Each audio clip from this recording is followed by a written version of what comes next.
Imagine this. It's Christmas Eve, 1945. A fire rips through a family home, and in the aftermath, 5 children are just gone. This is the story of the Sodder children, a case that starts with an unbelievable tragedy but quickly spirals into a deep mystery, full of strange clues, a botched investigation, and a family that absolutely refused to give up hope. So let's set the scene. We're in Fayetteville, West Virginia. It's just after 1 a.m, Christmas Day, 1945. The Sodder family home, where 9 of their 10 kids are sleeping, is completely engulfed in flames. By the time the sun comes up, there's nothing left but a smoking pile of ash. And in the middle of all that devastation, a horrifying realization hits. George and Jennie Sodder, along with 4 of their children, they managed to get out. But 5 of them, Maurice, Martha, Louis, Jennie, and Betty, were never seen again. Now, in the immediate aftermath, you'd think there would be a massive investigation, right? Well, the authorities moved surprisingly fast to close the case, and they settled on what seemed like the most logical, though completely tragic, conclusion. The official story was simple, almost too simple. They said the fire was just a terrible accident caused by faulty wiring. The 5 missing children, they were presumed dead. Their bodies, they claimed, were completely cremated by the intense heat of the fire. And just like that, death certificates were issued, and the case was officially closed only days later. But for the Sodder family, this explanation just didn't add up.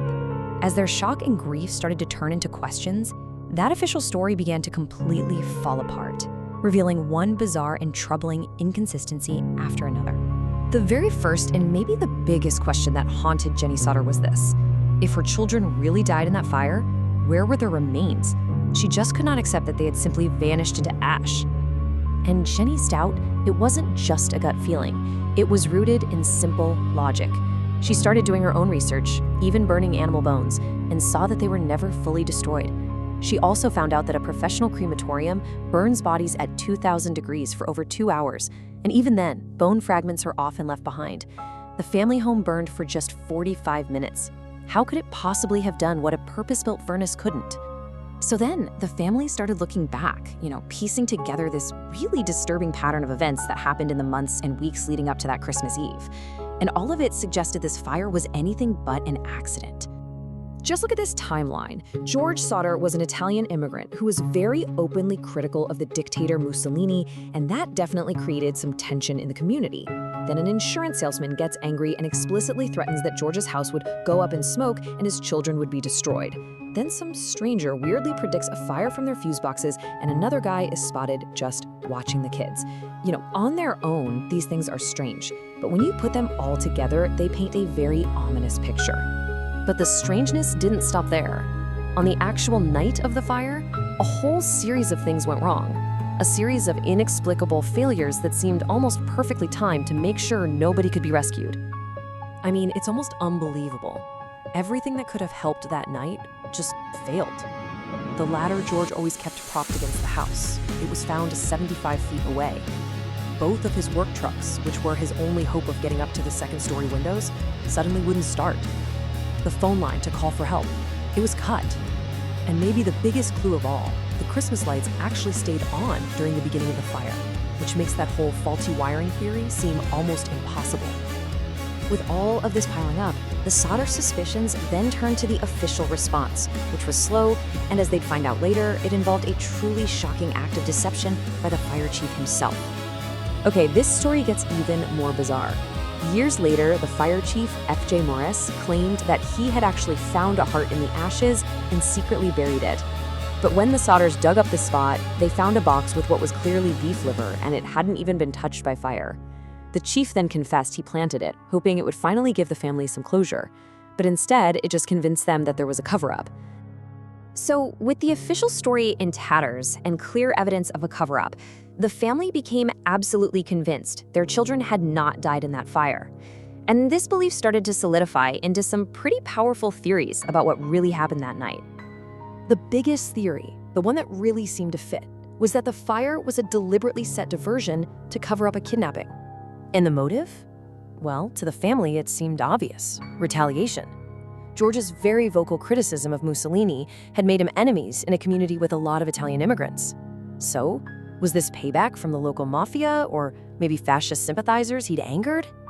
The idea was that the kids were taken before the fire was even set, turning this whole thing from a tragic accident into a meticulously planned crime.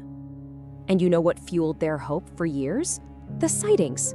A woman swore she saw the kids in a car that drove by as the house was burning. Another person served them breakfast the very next morning.